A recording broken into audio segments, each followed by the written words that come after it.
Welcome to the Vandy 24/7 podcast presented by FanDuel. I'm your host, Chris Lee, joined by guest Luke Wyatt. We will discuss Vanderbilt's 84-76 win at Auburn.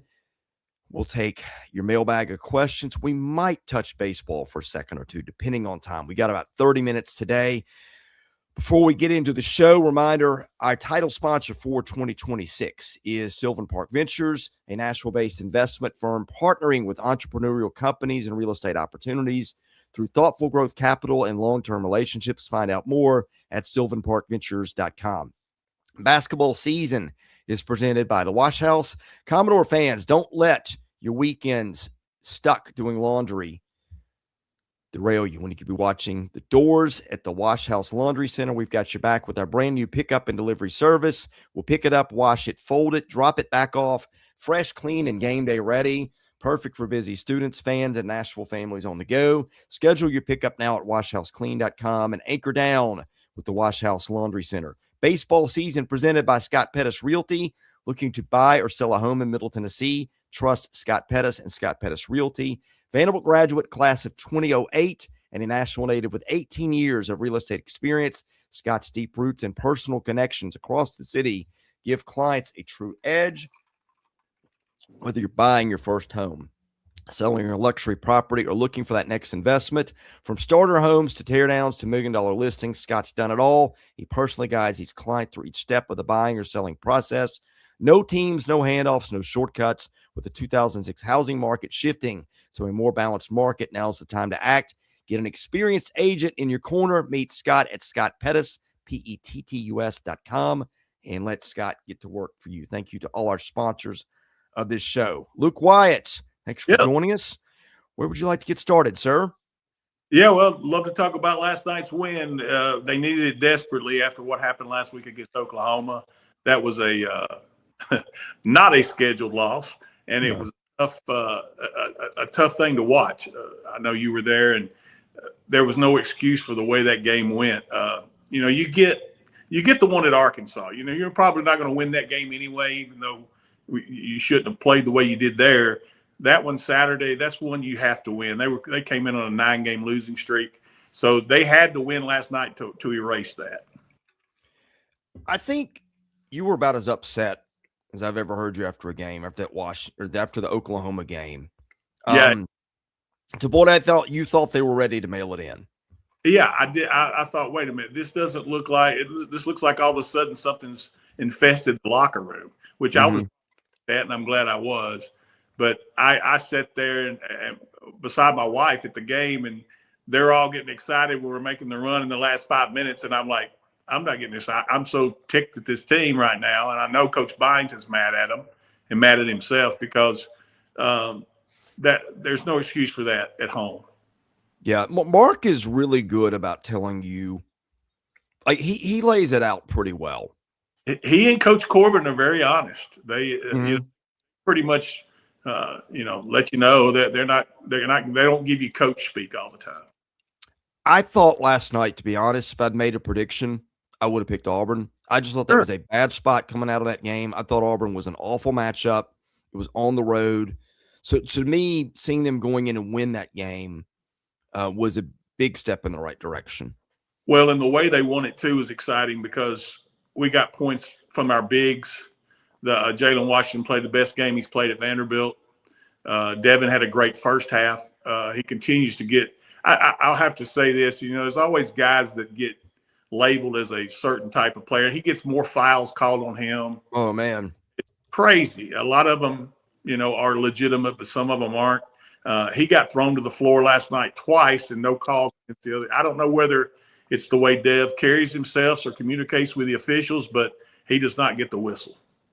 No, and I've never thought like he was a guy that struck me as being disrespectful. No, he got frustrated late in the game. Yeah. And that hook and hold that knocked him out was, maybe part of that. But I don't get it either. We could do a whole show on hook and hold. I'm sick of it. I hope they take it out of the game and just call it a foul and be done with it, because I think guys now bait people with it, and you're gambling that it can be called both ways, like that happened to us in the Oklahoma game. But most of the time, the officials, I don't even think the officials know what it is. Well, I mean, you heard my question to Mark after the Oklahoma game, didn't you? Yeah, and he laughed about it. That was one that he said, "I can't believe you made me laugh tonight." Yeah, he's right. I don't think the officials know what to, and I watched the official trying to explain it to Mark, and I'm not a lip reader, but my wife is, and I was just trying to figure out what the official was telling them. Well, he pulled his arm back, but then he pulled his arm back. What are you talking about here?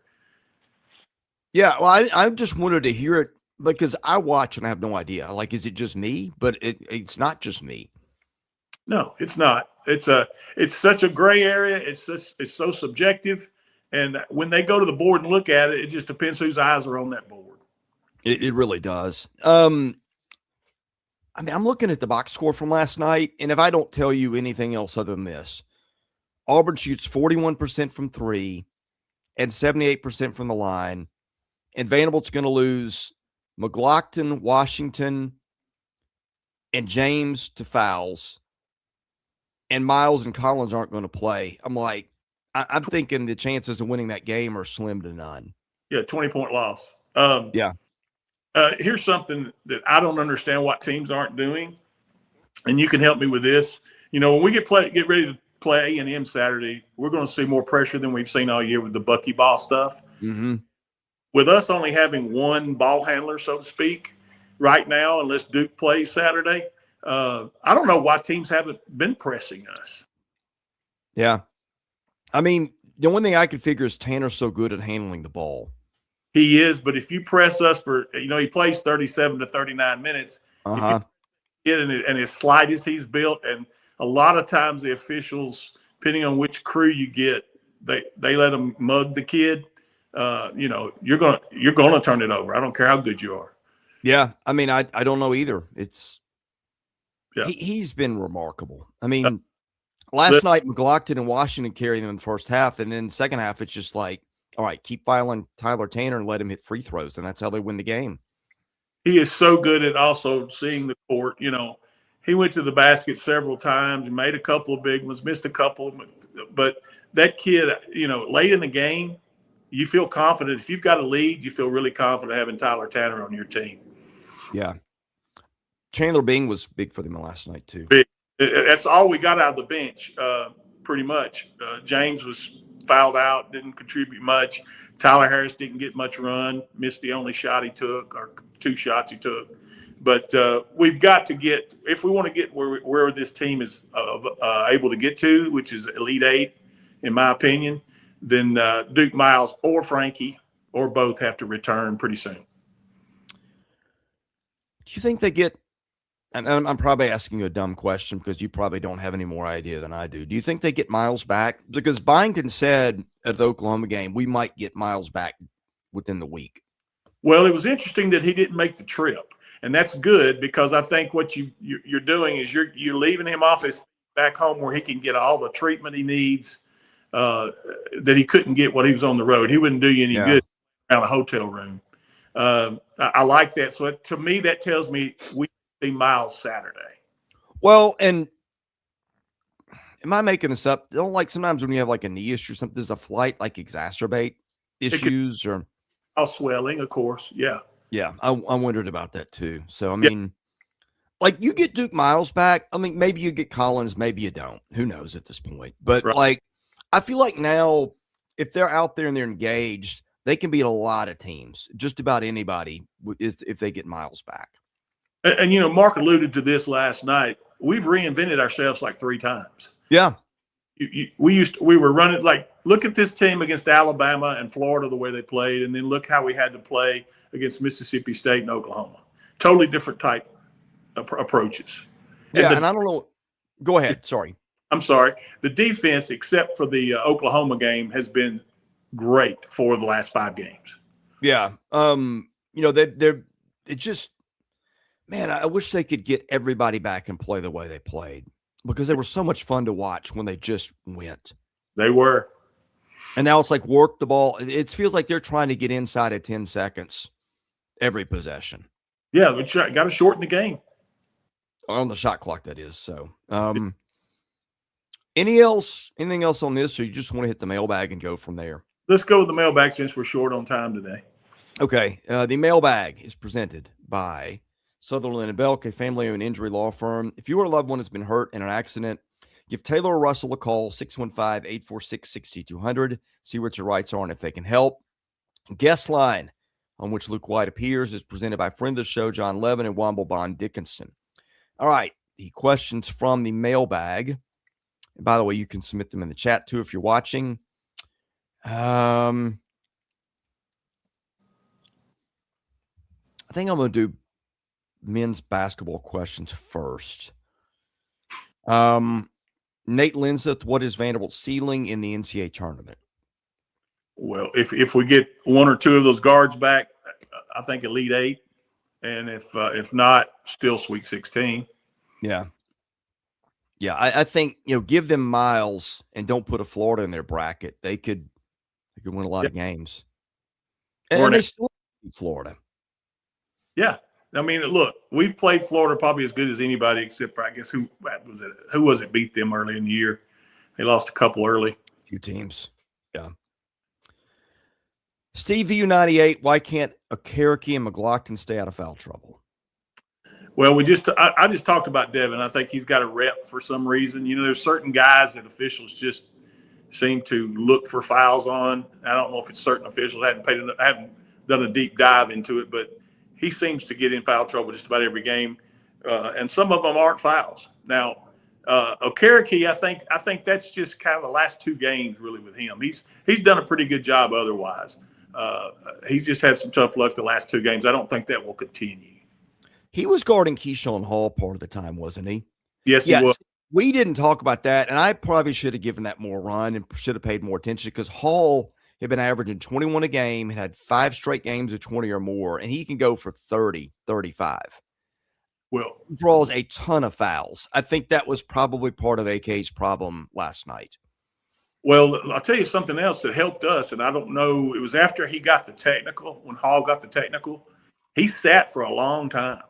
And I don't know whether that was a discipline thing from Pearl or just his mind wasn't right, something that bothered him with the technical, because that helped us a lot. While that 10-minute period when we weren't hitting shots, I think we were at 12 or something, Hall wasn't in there, and that helped us out. What was the technical foul for? I have no idea. I think. Did they get 2 last night? They got 2. They got one later in the game. Yeah. And I never saw exactly what that was.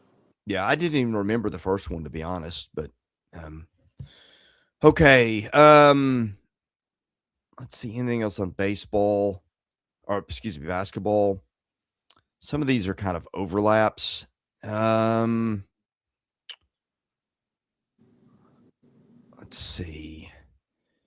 Vandy Exile wants to know if you can recall a period where Vanderbilt had anybody's vital to its team's success as Pavia, Tanner, and Blake's. Not in the same era, no. There's obviously been – look, those 3 kids could start, could play, and for anybody in the country.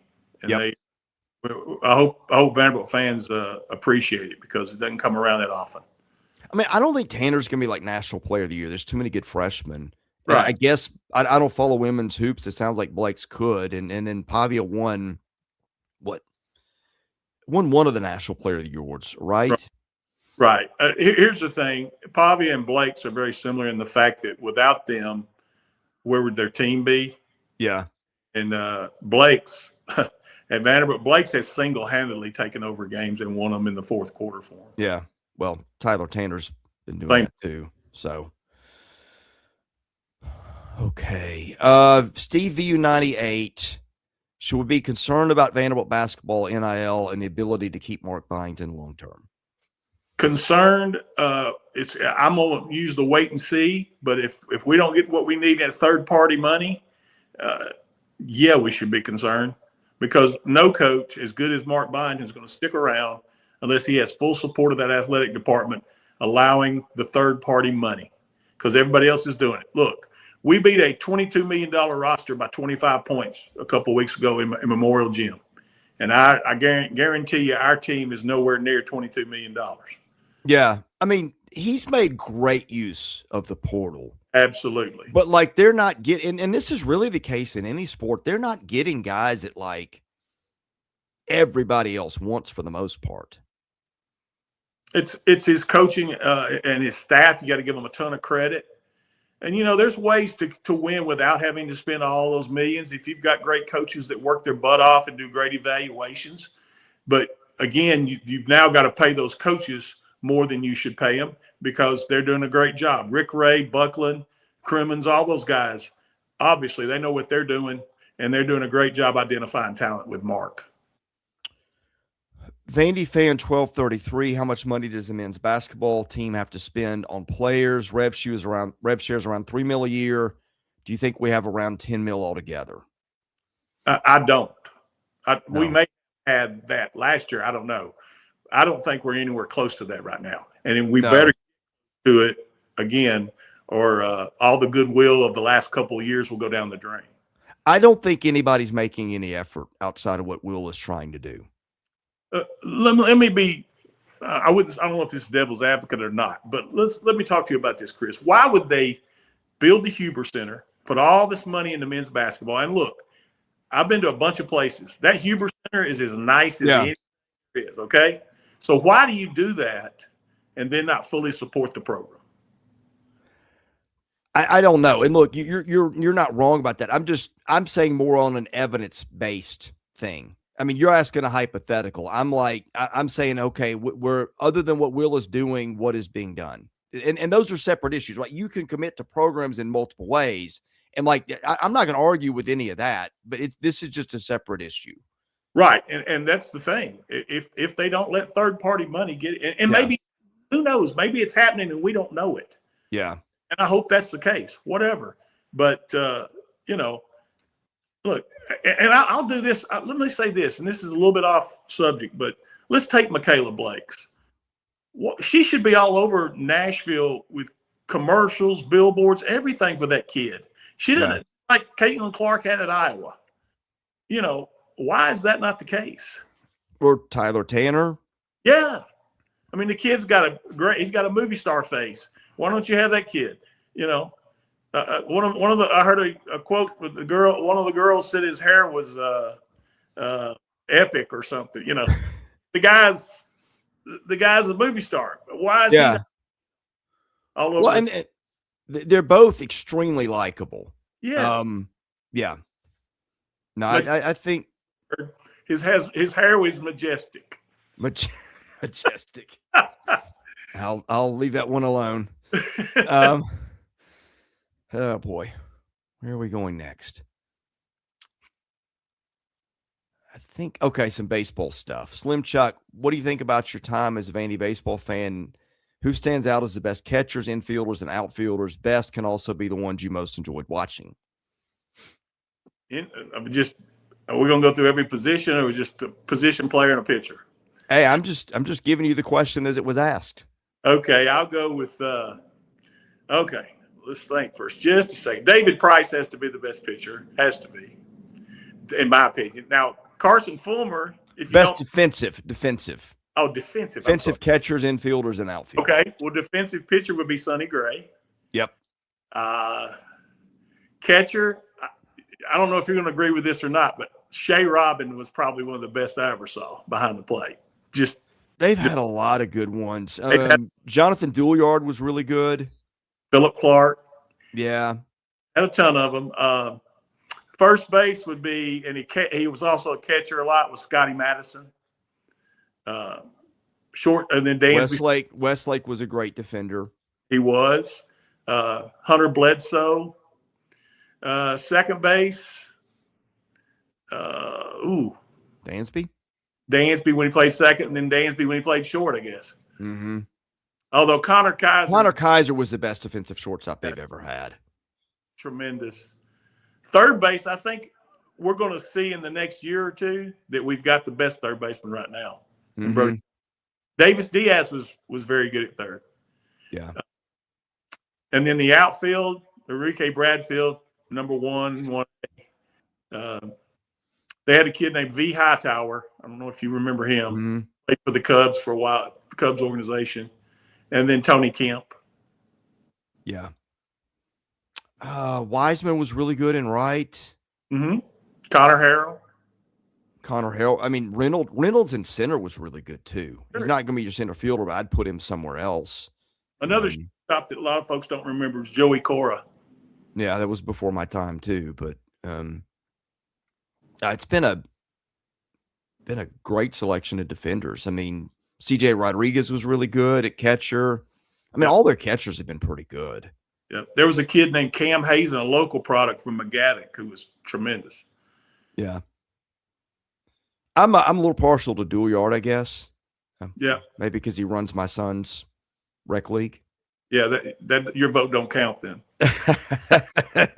He does a great job of it, by the way. Like, he's there all the time, and it's a volunteer job. I can believe that. So that speaks well to him. Anything else in the mailbag? I think that's most of it. I think I saw a women's question. I'll be glad to answer that if you want to do that one. There was a women's. It's not in the mailbag thread. Oh, okay. So it might have been somewhere else. By the time I dig through and find that, it might be. No worries. We got 2 or 3 minutes left. Anything on baseball? Well, we open with TCU. That's, you go right into the frying pan there. This is going to tell us a lot, for at least early on. But, I think what you see this weekend may be totally different by the time we get to SEC play. Yeah, I don't know about totally, but there's going to be some variability. It's clear they got a lot of pieces that can move probably a lot of places. And again, the driver is going to be what they do with Rigdon and with Holcomb. Yeah, this may be the deepest Vanderbilt team we've seen in a while. Yeah, I agree. I think my question is, do they have superstar power in there anywhere? Because they're going to need that. At some point, yeah, somebody's going to have to step up. From the power department, you got to think Brody and Braden would carry the load there. Maybe Johnson. Yeah. And I think Barcy may take another bump with his power. I was told Barcy might have a 15-plus home run year. I'll take it. I think Esposito's helped him, so we'll see. There's a lot of optimism across a lot of programs right now. The league is loaded again. The bottom 2 or 3 teams, and I think you and I have talked about this. I guess Carolina and Missouri, are we in agreement that those 2 are toward the bottom? That's 15 and 16 in my opinion, and there wasn't a lot of internal debate. Who would be after that, would you think, that you could throw down toward the bottom of the league? I would put Oklahoma as the next worst team, but there's a path where Oklahoma's good. I just need to see what their pitchers do. Their pitchers have not been good in the past, but he develops them. But their lineup's good. Right. The other 13 teams, all NCAA tournament teams, in my opinion. I agree with that. So I think they got comparatively one of the easier schedules, like top third in the conference, but it is front loaded with all the heavyweights. Last half of the season gets much easier. Yeah, relatively speaking. If we can get through the first 5 series at 500 or better, then we're in good shape. Yep, I'd say first 6. So, yeah. Anyway, parting thoughts before we go. No, just we got a noon game against A&M, and I'm I think it's crucial that we get another guard back. I think it could be a tough day for us if we don't get Tyler, another guard to help Tyler out. If we don't get that back Saturday, we're going to really have to play extremely well to get that win over A&M. Yeah, I'm with you. I'm very concerned about that game Saturday if they don't have Miles back, but we'll see. So. Chris, one other thing I want to mention: a former Commodore passed away this past weekend, Derek Atterbury, who played in the 90s. I want to say prayers for his family. And Derek was one of my favorites. He was a funny, fun-loving kid from Dayton, Ohio, and I'll miss Derek Atterbury. Really, really sorry to hear that. I'll try to keep them in my prayers as well. Anyway, that's it for the show today. Podcast has always been free. We plan for it to always be free. Here's how you can help us keep it that way. Subscribe to the Vandy 247 channel on YouTube. That's free. Just hit the subscribe button. Give the podcast a review and a 5-star rating, where you get them on your audio platforms, Apple, other places. Subscribe to Vandy 247. That's $139.99 a year. You get stuff there that you don't hear. And if you're interested in sponsoring the show, chrislee70@gmail.com is the place. Thank you for listening. God bless you. We'll catch you again soon with more episodes of the Vandy 247 podcast presented by FanDuel. All right, get off here, get to your next